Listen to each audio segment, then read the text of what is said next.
धर्म की अभिव्यक्ति, धर्म की स्वतंत्रता सबको है। कोई भी व्यक्ति किसी भी धर्म का अनुकरण कर सकता है, किसी भी धर्म को स्वीकार कर सकता है। इस्लाम में, हिंदू में, बाइबल में, सभी में ये सब लिखा हुआ है धर्म से। तो धर्म का विकास होना चाहिए जिससे फैलेगा सारा चीज़, हम अपराध नहीं करेंगे, ये सब बहुत अच्छा है। लेकिन इसको राजनीति से इसको जोड़ देना, इसे चुनाव से जोड़ देना, यह मुझे लगता है कि गलत है। कोई भी व्यक्ति बिना प्रिंसिपल के नहीं रह सकता है। तो आपको एक वे दिया जाता है कि आप उस वे पे चल सको और अपने लाइफ को, जो आपका लाइफ का जो गोल होता है, एक आध्यात्मिक उन्नति होती है, उस तक पहुंच सको। तो अगर इस वजह से अगर कोई हिंदू धर्म अपनाता है या मुस्लिम धर्म अपनाता है तो इसमें कोई बुरी बात नहीं है, कोई भी अपना सकता है। बस दुख बात ये है कि जो हमारे अनुसूचित जाति के भाई बहन हैं, ओबीसी के भाई बहन हैं, काश वो इस तरह से अपर वर्ग में चले जाते, उनका पहला मामला आता तो अच्छा लगता।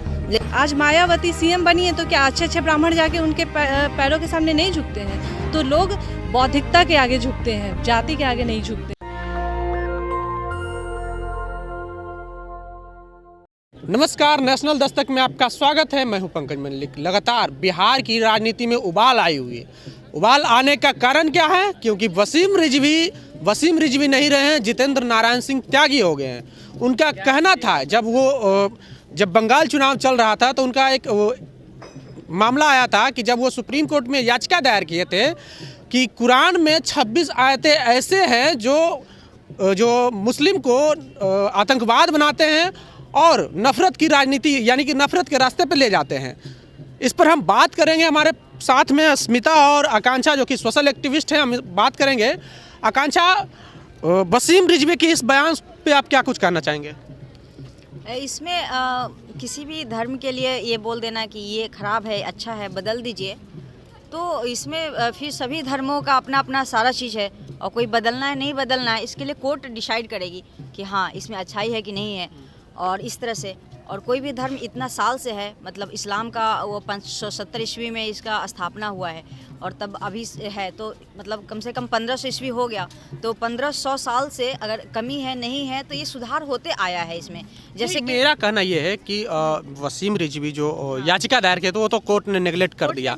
तो हाँ। वो जो वसीम रिजवी अभी अपना धर्म परिवर्तन किए हैं, इस पर आपकी क्या प्रतिक्रिया है? हाँ, धर्म परिवर्तन करने का सबको है अधिकार, परंतु यही है कि अभी जैसे चुनाव आ जाते हैं, अभी लोकसभा चुनाव जस्ट गए थे, बंगाल चुनाव आया, उसके बाद जस्ट यूपी का चुनाव है, महाराष्ट्र, राजस्थान, सभी 5 राज्यों में चुनाव होगा। तो इस तरह से हम देखते हैं कि मतलब जस्ट चुनाव के बाद ये सब चीज़ बहुत जल्दी हो जाता है, ये जल्दी ध्रुवीकरण करने की कोशिश हो जाती है, बहुत ज़्यादा ये सब मामला आ जाता है। तो अगर किसी धर्म को परिवर्तन करना है, किसी को अपना धर्म परिवर्तन करना है तो कर लो, लेकिन किसी को अब शब्द बोलना, उसको पीछे करना या फिर ये बदल दो, गीता में से अगर कोई कहे कि ये बदल दो, बाइबल में से ये पॉइंट बदल दो, तो ये सब तो कोर्ट या उसके धर्मगुरु ही करेंगे। इसमें एक व्यक्ति का अपना राय हो सकता है और कुछ नहीं। ये सब सिर्फ एक चुनाव को ही देख रेख करके लग रहा है मुझे।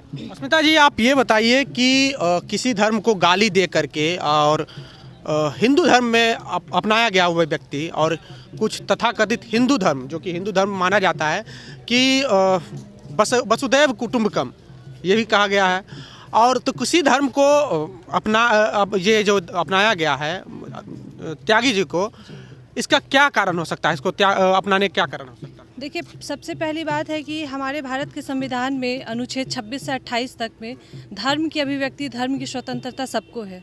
कोई भी व्यक्ति किसी भी धर्म का अनुकरण कर सकता है, किसी भी धर्म को स्वीकार कर सकता है जिसमें उसकी रुचि हो, और उसको फैला भी सकता है। इसमें कोई गलत बात नहीं है, लेकिन गलत वो चीज़ें तब हो जाती हैं जब आप उसको किसी अवसर में कन्वर्ट करने के लिए करते हो। जैसे मान लीजिए कि अभी हमारे देश में हिंदू मुस्लिम की राजनीति बहुत होती है, इसकी तुष्टीकरण बहुत होती है, तो इसका एक चोला ओढ़ना ये गलत है। नहीं तो अगर जिससे भी प्रेरित होते हैं, सनातन धर्म चूँकि सबसे पुराना धर्म है, हम सभी जानते हैं, तो अगर कोई इसको स्वीकारता है तो इसमें कोई भी बुरी बात नहीं है। तो इसका बस किसी अवसर के रूप में प्रयोग करना गलत है। बाकी क्यों कह रहे हैं अवसर के रूप में प्रयोग करना गलत है? चूँकि हम अक्सर देखते हैं, अभी जैसे कि उत्तर प्रदेश चुनाव है, हम सभी जानते हैं कि उत्तर प्रदेश का जो वोट होता है देश की राजनीति में एक बहुत बड़ा मोड़ लाता है।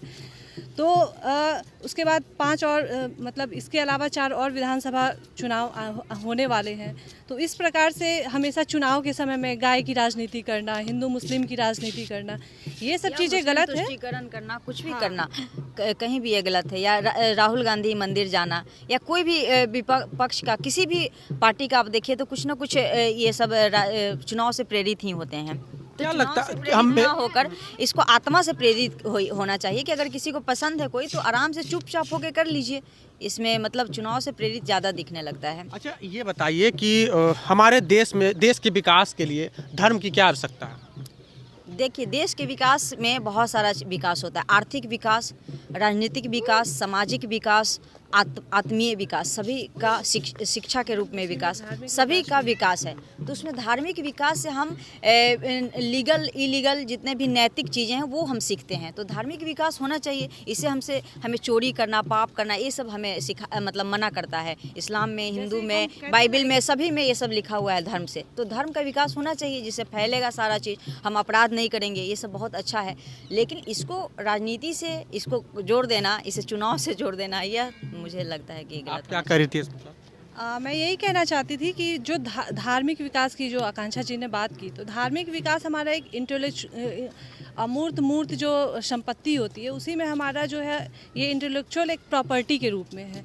जैसे किसी भी धर्म में आप देखते होंगे कि उसमें नियम बनाए जाते हैं। जैसे हमारे यहाँ मनुस्मृति बनाया गया है या ब्राह्मण ग्रंथ बनाए गए हैं। तो ये आखिर में क्यों बनाए गए हैं ये हमें समझना होगा। 4 प्रकार के हमारे यहाँ वेद है, 18 प्रकार के पुराण हैं। तो क्यों है ये?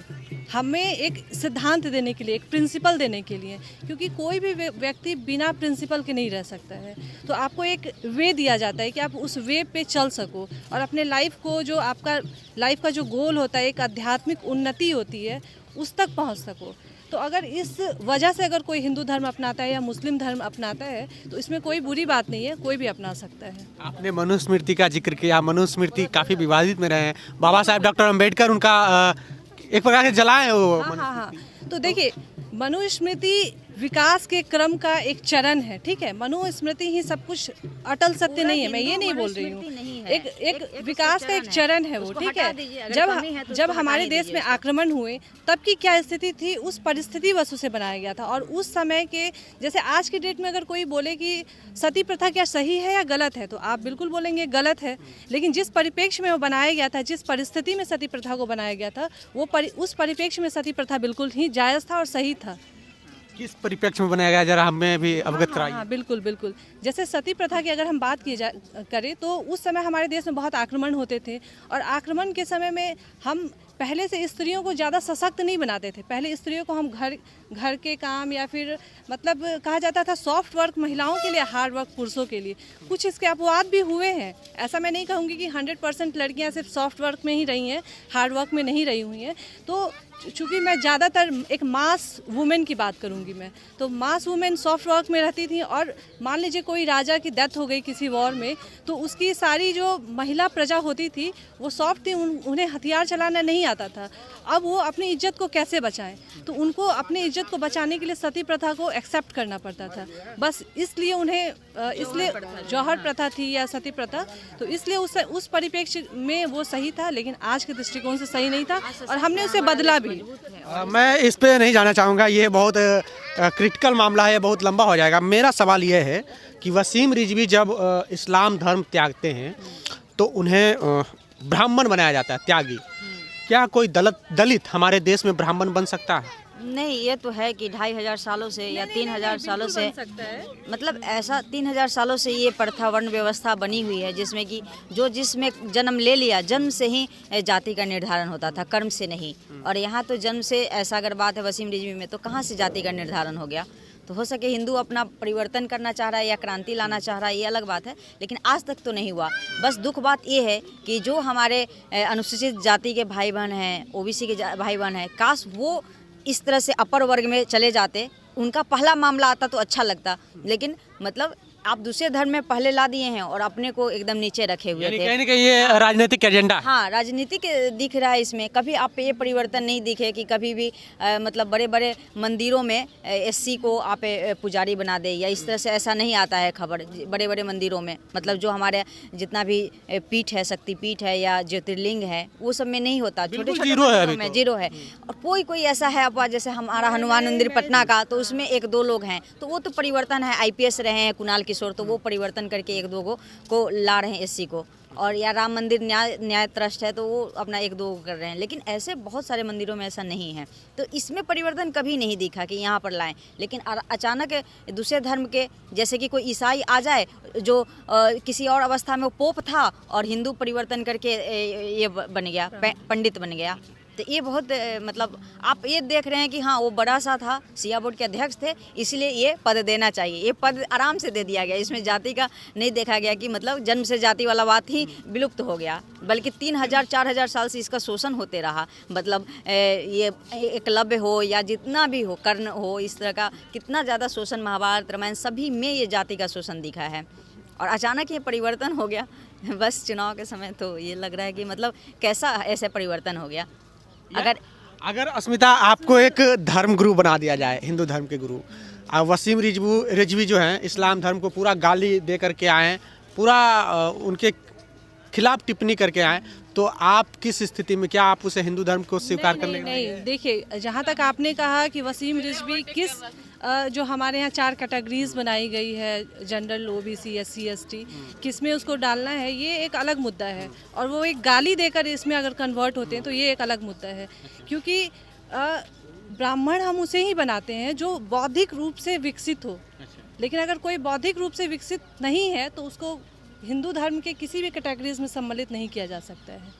ठीक है, तो ऐसा तो वसीम रिजवी का मैंने नहीं सुना है कि उन्होंने गाली दिया हो। उसने जो इस्लाम धर्म में जो कुरीतियाँ हैं, जो त्रुटियाँ हैं, उनका उन्होंने जिक्र किया है। और हर व्यक्ति को अभिव्यक्ति की आज़ादी है। और अगर उन्होंने कहा है, हमारे यहाँ ही हमारा जो महाभारत है, गाली दिया तो कोर्ट, हमारे यहाँ जो महाभारत है उसमें पहले 1000 श्लोक था, आज 10,000 श्लोक है। तो उसमें हमने एक्सपेंशन किया या नहीं किया? जो कि कहा जाता है कि हमारा जो महाभारत है, गीता है, वो स्वयं श्री कृष्ण का लिखा हुआ है, तो उसमें हम एक्सपेंड कर सकते हैं। और क्या मुस्लिम धर्म में अगर कुछ त्रुटियां हैं तो उसमें एक्सपेंड नहीं कर सकते, कुछ है तो उसको काट नहीं सकते। ये कहना तो गलत है। अगर कोई इसमें बढ़ता है आगे तो उसे बढ़ने देना चाहिए। सभी धर्म में कुछ ना कुछ कुरीतियां है ऐसा। एक बात और कहना चाहूँगी कि जहाँ तक मैडम कह रही थी कि जो SC ST हमारे यहाँ है उसको ब्राह्मण नहीं बनाया जाता है, तो हिंदू विश्वविद्यालय जो हमारा बनारस वाला है, 150 साल लगभग होने को जा रहा है, उसमें शुरू से यह प्रणाली है कि कोई भी व्यक्ति जाकर वहाँ पे शास्त्री की उपाधि ले सकता है। कोई भी व्यक्ति वहाँ पर जाकर ये जो संस्कार वगैरह कराए जाते हैं उसकी पढ़ाई भी वहाँ होती है, लोग पढ़ते हैं। दूसरे अन्य जाति के लोग भी ब्राह्मण बनते हैं वहाँ पे। देखिए, ब्राह्मण बनना, पंडित बनना 2 बातें होती है। ठीक है, पंडित माने ज्ञानी। तो कोई भी व्यक्ति, चाहे वो OBC कैटेगरी का हो, SC कैटेगरी का हो, ST कैटेगरी का हो, वो अगर विद्वान बनता है तो हम लोग उसकी पूजा करते हैं। आज मायावती CM बनी है तो क्या अच्छे ब्राह्मण जाके उनके पैरों के सामने नहीं झुकते हैं? तो लोग बौद्धिकता के आगे झुकते हैं, जाति के आगे नहीं झुकते हैं, धर्म के आगे नहीं झुकते। आपको क्या लगता है हमारे देश में जातिवाद है कि नहीं? ईमानदारी से बताइए। ये बात तो है, जातिवाद से, धर्मवाद से हमारा देश ग्रसित है। लेकिन हमें अगर विकास करना है तो हमें आगे की ओर बढ़ना होगा। जातिवाद तोड़ने के लिए क्या करना चाहिए हमारे देश के लोगों को? अभी जो मैं बोल रही थी, इंटेलेक्चुअल प्रॉपर्टी को बढ़ाना, जब तक आप इसे नहीं बढ़ाएंगे, शिक्षा ही एक माध्यम है, संस्कृति एक माध्यम है। संस्कृति, मैं धर्म की बात नहीं कर रही हूँ, संस्कृति और धर्म में बहुत अंतर होता है। जैसे आप हमारे कंट्री में देखेंगे, जो मुसलमान हैं वो हिंदू, जो इंडियन संस्कृति है, भारतीय संस्कृति से पूरी तरह से प्रभावित हैं। आप यही तुर्की चले जाइए, वहाँ पे देखिए मुस्लिम अलग स्टाइल से रहते हैं। तो एक संस्कृति, क्रिश्चियन कल्चर को अपनाए हुए हैं। तो कल्चर कुछ भी हो सकता है। कल्चर को, अपनी संस्कृति को, साड़ी पहनती हैं, बिंदी लगाती हैं। जबकि आप मुसलमान जो इस्लामिक कल्चर है उसमें बिंदी लगाना एकदम नाजायज़ माना गया है। तो संस्कृति का उन्नत होना, समुन्नत होना एक अलग बात है। अपनी संस्कृति को बढ़ाएं, अपने बौद्धिक स्तर को बढ़ाएं, अध्यात्म की उन्नति करें, सारी प्रॉब्लम सॉल्व हो जाएगी इससे। आकांक्षा, आप कह रही हैं कि एजुकेशन सिस्टम सुधारना चाहिए। एजुकेशन सिस्टम पे तो हमारा देश जो है बहुत कम पैसा खर्च करता है। क्या हाँ, इस मैसेज आपका? ये तो है कि आज से हम 75वां अमृत महोत्सव मना रहे हैं, लेकिन अब जाकर जीडीपी का हम 4 और 5% शिक्षा पे खर्च करते हैं, लेकिन इसके पहले हम मात्र 1.5% ही शिक्षा पे खर्च करते थे। तो इस तरह से हम अगर 1.5% शिक्षा पे खर्च किए, इसलिए तो हम ध्रुवीकरण की तरफ ज़्यादा बढ़ जाते थे, हिंदू मुस्लिम या जातिवाद से ग्रस्त होते थे, या ईसाई, जितना भी सब चीज़। अगर शिक्षित रहते तो दूसरा चीज़, हमें जितना भी अपवाद चीज़ें हैं हमारे दिमाग में आता ही नहीं, जितना भी अफवाह चीज़ें हैं वो हमारे दिमाग में कभी नहीं आता। लेकिन जब हम शिक्षा नहीं लेंगे, जैसे इन्होंने कहा अच्छे से कि वाराणसी वगैरह में मतलब कोई भी जाति बन सकता है, शास्त्री जो सरनेम है शास्त्री ले सकता है, या इस तरह से शास्त्र का नॉलेज रख सकता है। तो इस तरह से बहुत अच्छा है, मतलब कि शिक्षा में आप खर्च करिए किसी भी, या वैज्ञानिक का शिक्षा हो किसी चीज़ में, तो इस तरह से उसमें उन्नति होगी। तो शिक्षा पे ध्यान देने से अच्छा होगा। इस्लाम में भी बहुत शिक्षा की ज़रूरत है, और क्रिश्चियन तो खैर शिक्षित बहुत ज़्यादा हैं। तो इस तरह से जितना भी अफवाह हो जाते हैं और जितना भी दंगा में तुरंत ही एकदम पेट्रोल की तरह एकदम आग लग जाती है, तुरंत ही अफवाह हो जाती है, ये नहीं होगा। बहुत आगे आज भी आप शिक्षा का जिक्र कर रहे हैं, आज भी SC ST OBC के जो संख्या है उसके हिसाब से उसको शिक्षा नहीं दी जा रही है, कहीं ना कहीं शिक्षा से दूर रखी जा रही है। तो इस तरह से हाँ, शिक्षा का अधिकार सभी को है। अब जो राइट टू एजुकेशन पारित हुआ है 2010 में, जो लागू हुआ है, उसमें तो है कि सभी बच्चों को शिक्षा देने का अधिकार है और सभी को दीजिए। हाँ, वो वंचित इसलिए हो जाते हैं क्योंकि वो अभी प्राइमरी लेवल पर ही अभी उनका जो मुख्य चीज़ भोजन, गरीबी हैं, तो शिक्षा पे कहाँ ध्यान देंगे। तो गरीबी एक मुख्य बाधक है शिक्षा का, बेरोजगारी मुख्य बाधक है, शिक्षा नहीं हो पाता है। अगर इन दोनों को देंगे तो उनके बच्चे भी आराम से पढ़ेंगे, प्राइमरी स्कूल, हायर स्कूल, और सभी जगह आरक्षण भी बने हुए हैं, तो उसमें वो लाभान्वित होंगे। नहीं तो लाभान्वित ही नहीं हो रहे गरीब के बच्चे। तो गरीबी एक बाधक है शिक्षा के लिए। ये कह रहे हैं कि आरक्षण से देश कमजोर होते जा रहा है, आपकी क्या प्रतिक्रिया है इस पर? नहीं, आरक्षण जरूरी है। अभी आरक्षण देखिए, अगर हम लोग क्या करते हैं ना, आर्थिक आरक्षण देते हैं, मान लीजिए कि हम ये आरक्षण नहीं भी दे रहे हैं, तो आर्थिक आरक्षण तो हर देश देता है अपने अपने गरीबों को।